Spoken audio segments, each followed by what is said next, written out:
tidak berpanjang lebar, untuk materi berikutnya dari Bang Igi. Bang Igi, silahkan Bang Igi untuk menyampaikan materinya. Tafadhol Bang Igi. Jangan terlalu matang, Mas. Ya. Jangan. Terima kasih Mas Sidik. Assalamualaikum warahmatullahi wabarakatuh. Waalaikumsalam warahmatullahi wabarakatuh. Alhamdulillah rabbil alamin. Allahumma shalli ala sayyidina Muhammad wa ala ali sayyidina Muhammad. Mas Sidik dan kawan-kawan semua yang saya hormati, yang saya banggakan, Mas Alfi, Mas Kindi juga, Mas Alfi maupun Mas Kindi saya rasa juga memang cocok jadi calon pengurus di Bank Syariah hasil merger nanti. Siapa tahu Mas Alfi di komisaris, Mas Kindi di direksi kan gitu ya. Kalau bisikin saya juga bisa lah bisikin dikit-dikit kan. Karena saya juga di sini di peserta sini ada orang dekatnya Pak Erik, ada dari bank-bank syariah yang mau di merger juga ada yang lagi ngintip nih gitu, kita diskusi apa, arahnya kemana dan lain sebagainya untuk dibisikin ke direksinya masing-masing. Mas Sidik mungkin bisa langsung ke materi yang saya udah coba buat. Nah ini enaknya jadi pembicara terakhir itu kan.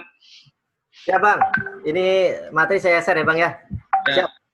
Jadi enaknya pembicara terakhir itu karena baik Mas Alfi maupun Mas Kindi udah keren banget neranginya dan yang mau saya sampaikan sebagian juga sudah disampaikan gitu ya. Jadi saya akan coba mungkin dalam beberapa hal keluar dari materi presentasi supaya jadi reminder kita semua. Memang betul yang disampaikan tadi Mas Alfi, kan judulnya memang cukup provokatif nih, akankah terjadi, lalu apa dampaknya. Mungkin ini Mas Sidik.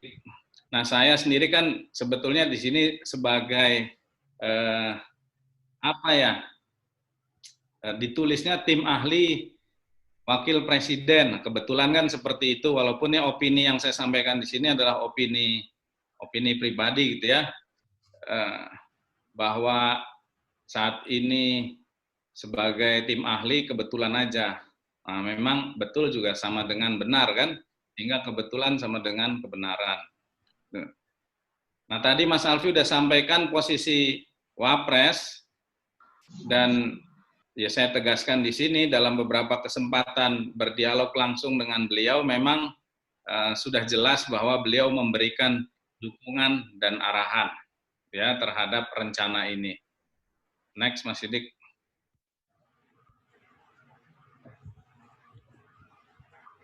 Jadi memang tadi juga Mas Alfi udah sampaikan itu di beberapa waktu lalu ini berarti menteri ketiga untuk pembahasan merger ini. Nah ada ilustrasinya nih menarik nih, gitu kan? Kalau setelah merger itu jadi compact karena 3 bank digabungkan seperti gambar yang kedua itu, kok ya agak bertentangan bahwa kita harus social distancing nih, gitu ya. Tapi ya mudah-mudahan justru itu tanda tanya justru apakah bisa terjadi, insya Allah. Jadi saya mengingatkan di sini kan kita syariah ya. Jadi jangan pernah lupa untuk mengucap insya Allah gitu ya. Walaupun tadi tanda-tandanya udah kuat, arahnya juga sudah jelas, terjadi atau tidak terjadi, kita masih harus sebut insya Allah terjadi. Karena tadi saya coba kembangkan juga di slide berikutnya, waktu zaman kita kuliah dulu ya, strategic management, ada kita pakai salah satu metode namanya skenario gitu ya. Skenario itu yaitu the art of strategic conversation. Jadi saya coba kembangkan yang tadi Mas Alfi sampaikan, akankah terjadi? Jawabannya memang 3. Ada 3. Nomor 1, tidak terjadi. Bisa nggak? Bisa. Bagaimana tidak terjadi? Kalau kemudian rencana merger dibatalkan. Nah, kan saya juga lihat nih beberapa komentar di sini bahwa kami ada yang merespon untuk tidak mendukung lah ya merger ini karena dianggap tadi komen terakhir harus menaruh telur di banyak tempat, tidak hanya di satu dan berbagai alasan sehingga merger itu tidak akan terlaksana, gitu ya. Nomor 2, belum akan terjadi. Belum akan terjadi ya sebenarnya tadi pertanyaannya, statementnya Mas Alfi juga, ya belum 2020, belum 2021, tapi terus ditunda misalnya. Ditunda nih karena apa? Tadi juga disebut, kalau faktor reshuffle juga disebut, ya bisa saja itu juga menjadi faktor penentu, tetapi ini rasa-rasanya saya, kalaupun ada reshuffle, Pak Erik tetap di situlah gitu ya, kira-kira, sehingga rencananya masih bisa dijalankan atau diteruskan. Dan skenario ketiga yang tadi juga secara detail sudah disampaikan oleh dan diantisipasi oleh Mas Kindi adalah insya Allah merger ini terwujud, kan gitu. Next, ya. Ini ya, ini sebetulnya dalam banget nih gambar ini gitu ya. Lihat bahwa di situ kan ada, di sini kebetulan dua pihak, di situ bilang sebaiknya Anda yang merger dengan kita gitu kan, bukan kita yang merger dengan Anda. Ya, padahal sama kan, pada akhirnya akan jadi satu. Tapi siapa yang kemudian jadi jangkarnya, anchornya, itu akan menjadi faktor penentu juga. Sehingga skenario berikutnya adalah, lihat nih, gambar yang berikutnya. Nah ini kan serupa tapi tak sama, ada 3 skenario juga. Yang duluan siapa? Siapa merger dengan siapa gitu ya. Saya sampaikan di sini 1, 2, 3, BRI Syariah sebagai anchor, karena alasannya juga kita udah baca juga bahwa saat ini BRI sudah TBK, sementara Mandiri Syariah akan jadi anchor dengan alasan bahwa saat ini Mandiri Syariah yang merasa performance-nya paling bagus, asetnya paling besar, dan BNI Syariah. Nah ini kalau BNI Syariah alasannya apa gitu ya? BNI Syariah alasannya kemarin juara 1 di investor itu BNI Syariah gitu ya, bank syariah terbaik gitu. Saya jurinya juga kan gitu sebetulnya. Atau alasan lainnya yang menarik, alasan BNI Syariah, kami BNI induknya adalah kembarannya Bank Sentral. Nah ini kan menarik gitu ya. Nah ini yang menarik, dan saya kasih bocoran juga dari 1, 2, 3 ini yang udah audiensi dengan Wapres baru BNI Syariah, atau BNI-nya gitu ya, dalam hal ini BNI terkait dengan merger ini. Nah, boleh ditafsirkan macam-macam tuh tadi, omongan saya yang tadi gitu ya. Jadi nanti siapa jadi anchor-nya sebenarnya akan menjadi penentu juga ke depan atas dampak terjadinya merger ini. Berikutnya Mas Sidik. Dampaknya saya kira tadi udah dibahas dengan detail Mas Alfi, Mas Kindi juga gitu ya. Karena Mas Kindi tadi mengingatkan tuh gitu ya. Memang saat ini fokus pembahasan atau persiapan yang dilakukan itu adalah mergernya BNI Syariah, Mandiri Syariah, dan juga BRI Syariah, sehingga penggabungan dari 3 bank itu. Sebetulnya juga memang sempat ada wacana bahwa asetnya UUS BTN bisa dimasukkan juga, bisa dibeli tanpa harus kemudian spin off dulu, bisa dibeli oleh salah satu bank syariah, sehingga masuk ke portfolionya lalu digabungkan. Itu akan membuat skala asetnya lebih besar lagi. Mas Kindi tadi juga menyebut akan lebih menarik kalau misalnya BTN bisa dikonversi jadi syariah, jadi Bank Taubatan Nasuha kan gitu ya, BTN, sehingga singkatannya jadi Bank Taubatan Nasuha, sehingga kemudian asetnya jadi jauh lebih besar lagi ke sini. Berikutnya Mas Sidik. Nah kalau sebenarnya tadi ya, ini kan angka-angka aja gitu ya, termasuk tadi beberapa yang juga dikutip dari pernyataannya Pak Erick Thohir. Kita tahu apa dampaknya merger, apa harapan ketika merger ini terjadi, tapi saya kira ini kan peserta yang di sini nunggu-nunggu dampak yang paling terasa langsung kepada kita gitu ya, yang baik sebagai nasabah, baik terutama sebagai karyawan-karyawan 3 bank itu seperti apa. Tadi di slide sebelumnya saya sampaikan skenario 3 bank tadi, nama proyeknya tuh proyek amanah kan ya, proyek amanah, dan saat ini sebagai bocoran juga nama nama bank syariahnya digadang-gadang, sempat juga nih, baru sempat keluar, Bank Amanah Syariah Indonesia. Saya sih terus terang menolak, karena kalau disingkat nggak enak banget tuh, Bank Amanah Syariah Indonesia jadi basi kan ya. Saya kira nanti kita akan cari nama alternatif sehingga bank yang baru itu juga akan mempunyai sesuatu yang lebih impactful sebagaimana yang diharapkan oleh Pak Menteri gitu ya, Pak Erick Thohir. Ini angka-angkanya gitu ya, tapi di luar angka-angka ini, next saya mau lihat dulu kali ya, habis ini apa itu ya, habis dampak.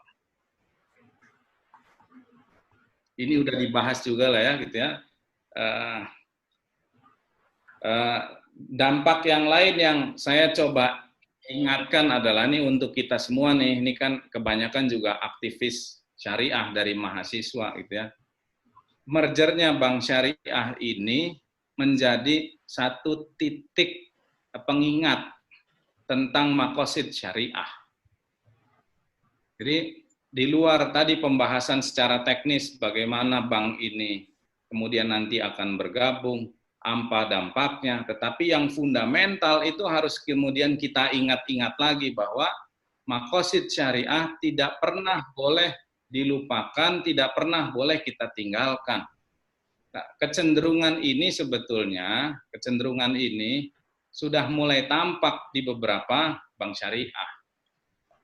Sebelum acara ini saya juga melakukan diskusi dengan beberapa kawan-kawan bahwa ada bank syariah yang kemudian menekankan betul pentingnya profit. Nah, padahal sesungguhnya yang lebih penting adalah profit, nilai-nilai keilahian melalui apa yang diajarkan oleh Nabi. Ya, jadi ini lagi-lagi tadi saya ingatkan harusnya kembali kepada makosid tadi. Memang betul bahwa dengan bank yang lebih besar kita bisa mempunyai kapasitas yang lebih besar sehingga ikut berpartisipasi di proyek-proyek besar. Nah, tidak boleh dilupakan makosid syariah yang secara mendasar justru harus bisa mengangkat UMKM, justru harus bisa mengangkat dari mereka yang menerima zakat menjadi pembayar zakat. Kalau dia sudah membayar zakat, bagaimana dari pembayar zakat itu dari tahun ke tahun jumlahnya makin meningkat. Dengan pembayaran jumlah zakat yang makin meningkat dari tahun ke tahun, maka kita mengharapkan jumlah pengusaha muslim pribumi itu bisa lebih dari hitungan jari tangan kita gitu ya. Jari kaki juga udah harus masuk. Itu kita rasakan betul ketika katakan ya kita ingin menyebut beberapa konglomerat muslim pribumi, itu kesulitan betul kita mau menyebut siapa lagi dan siapa lagi.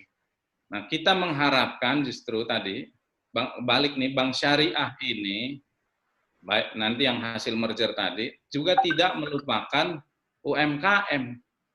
Saya juga mengetahui bahwa salah satu bank syariah anggota merger ini juga masih memperdebat atau masih membela diri apakah porsi pembiayaan ke UMKM-nya itu yang produktif itu sudah sesuai dengan ketentuan atau belum.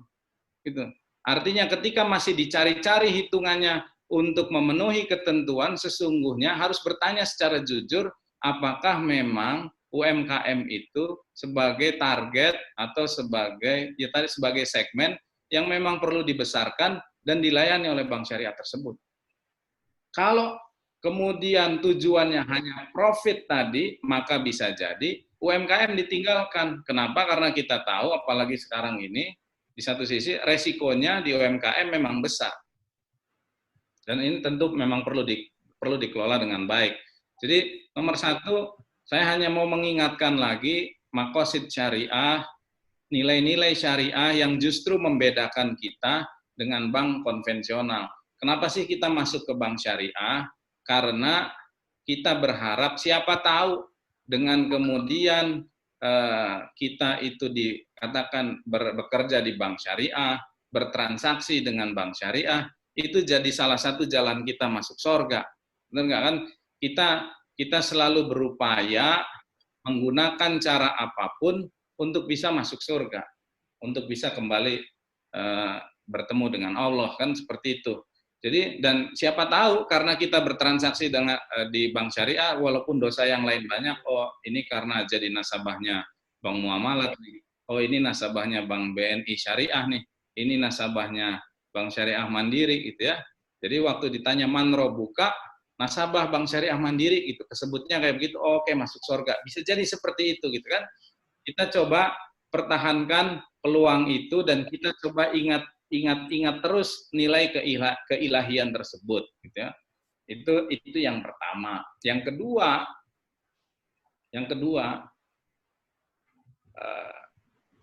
saat ini ada stigma bahwa banker syariah itu banker kelas 2. Terus terang saya selalu tersinggung dengan statement tersebut. Apalagi kalau itu diucapkan oleh bank syariah sendiri, oleh orang yang ada di bank syariah sendiri. Saya nggak tahu apakah yang mengucapkan itu karena masih penugasan dari induknya, sehingga dia merasanya itu masih sebagai bagian dari induk, bukan di bank syariahnya gitu ya. Karena ginilah masing-masing kita nih bankers di syariah maupun di konvensional itu punya kelebihan dan kekurangan masing-masing. Di konvensional mungkin punya produk yang sangat beragam,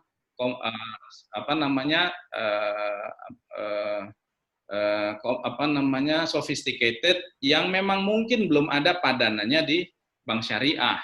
Tetapi di sisi lain, saya yakin juga gitu, untuk terus mengerti akad-akad syariah, mekanisme yang terjadi di transaksi syariah juga tidak akan gampang dilakukan oleh teman-teman di bank konvensional. Jadi saya kira lebih baik saling menghormati saja daripada membuat dikotomi bahwa bank syariah itu bankersnya banker kelas 2. Nah, di sisi lain buat kita yang di bank syariah, ya jadikan ini challenge untuk bisa membuktikan bahwa kita yang di bank syariah itu juga punya kapasitas yang lebih baik. Minimal kita yakin bahwa ini jadi salah satu peluang kita untuk masuk surga. Tanpa harus kita menghakimi mereka yang di konvensional itu pasti masuk neraka, nggak begitu juga kan gitu ya. Itu udah bukan wilayah kita gitu. Nomor 2 itu gitu ya. Nomor 3 sebetulnya kalau lihat di tantangan ini tadi, ini tantangan bank syariah ini kenapa ada dem and as itu kan tadi balik lagi karena akan ada 3 entitas. Akan ada entitas bank syariah yang digabungkan. Dalam beberapa tahun awal masih pasti akan terjadi bahwa oh kami bagian atau kami rombongan dari BNI misalnya. Kami rombongan dari BSM dan seterusnya. Ini jadi challenge tersendiri atau adaptasi di antara nanti semua yang merger itu untuk terus kemudian bisa sama-sama menyukseskan kalau ini terjadi kalau ini insya Allah terjadi gitu ya. Lihat di deskripsinya deh Sidik gitu ya. Di berikutnya nah ini. Yang tadi ya masih sumber daya manusia. Jadi saya perlu sampaikan di sini jangan khawatir sebagaimana tadi Mas Kindi bilang rasanya ya humble bener yang Mas Kindi bilang rasanya kalau outlet nggak akan tutup. Cuma memang ada beberapa outlet yang sebelah-sebelahan kan kayak gitu. Kalau sebelah-sebelahan, secara teoritis kan merger itu harusnya 1 + 1 3 untuk hasilnya nih misal gitu ya. Sementara untuk biaya harusnya 2 + 2 itu juga 3 gitu. Jadi lebih efisien dalam pengeluaran, sementara hasilnya akan jadi lebih besar. Kalau kantor masih mungkin harus di planning ulang gitu ya, terutama tadi untuk kantor-kantor jaringan tadi. Sementara untuk sumber daya manusia sebenarnya nggak perlu worry. Ini policy besarnya adalah tidak akan ada PHK. Jadi yang saat ini di bank syariah misalnya nggak akan ada PHK gitu ya. Kalaupun ada pengurangan, mekanisme yang ditawarkan adalah voluntary resignment. Jadi masing-masing akan ditawarkan apakah mau melanjutkan di entitas yang baru atau tidak. Jadi makanya disebut voluntary kerelaan tadi. Nah, yang justru terancam sebetulnya itu di level direksi. Kalau sekarang 3 bank ini punya direktur katakan 18, maka paling tidak bank hasil merger direkturnya mungkin hanya 9 aja. Jadi justru direksi yang sekarang yang sudah menghitung bulan bahwa akan segera berakhir. Kan kayak begitu dalam beberapa bulan mendatang. Sementara yang di bawah ya insya Allah nggak apa-apa gitu ya, nggak akan kemudian tadi di PHK dan lain-lain. Memang penyesuaiannya adalah reorganisasi tadi, reorganisasi dari tiap-tiap bank yang tadi. Ini tadi ada pop up nih, kalau DPS gimana? Aduh belum saya pikirin tuh ya. Kalau DPS sebenarnya masih sedikit. DPS kalau masing-masing 3 kali 3 9. Memang ketentuan ketentuan OJK-nya separuh dari jumlah direksi gitu ya, Pak. Paling banyak itu juga akan bisa disesuaikan. Saya nggak nganggap DPS itu jadi masalah karena isinya kan ustadz-ustadz. Ustadz itu pada ikhlas semua rumusnya. Jadi nggak khawatir kalau terus kemudian katakan tadi selesai dari satu bank karena insya Allah akan ada tempat lain untuk menampung juga atau bisa juga nanti gantian gitu kan. Kebetulan kan saya di Dewan Syariah Nasional juga, jadi mungkin bisa nanti tukar pikiran dengan Ustadz. Hal yang sama untuk semua Ustadz tuh yang saya catat begini ya. Jadi kan honornya juga beda-beda tuh di 3 bank itu, DPS itu. Nah, dan rumusnya sama ternyata tiap DPS. Makin tinggi honornya, makin ikhlas. Jadi rumusnya seperti itu. Dan kalau banknya makin besar, ya tentu honornya juga makin besar. Gitu. Saya kira begitu. Nah, yang menarik yang lain adalah ini nih yang di tengah nih status bank. Kan sempat juga keluar wacana bahwa apakah ini jadi bank BUMN atau masih anak usaha bank BUMN. Nah, memang dalam jangka pendek kita nggak melihat ada rencana PMN ya, penyertaan modal negara untuk memasukkan modal ke bank syariah yang baru. Jadi kemungkinan besar konsolidasi ini akan mengarah kepada anak usaha BUMN. Kecuali tadi ini di yang sebelahnya dari sisi permodalan, kalau memang mau setara buku 4, maka memang memerlukan suntikan modal yang baru.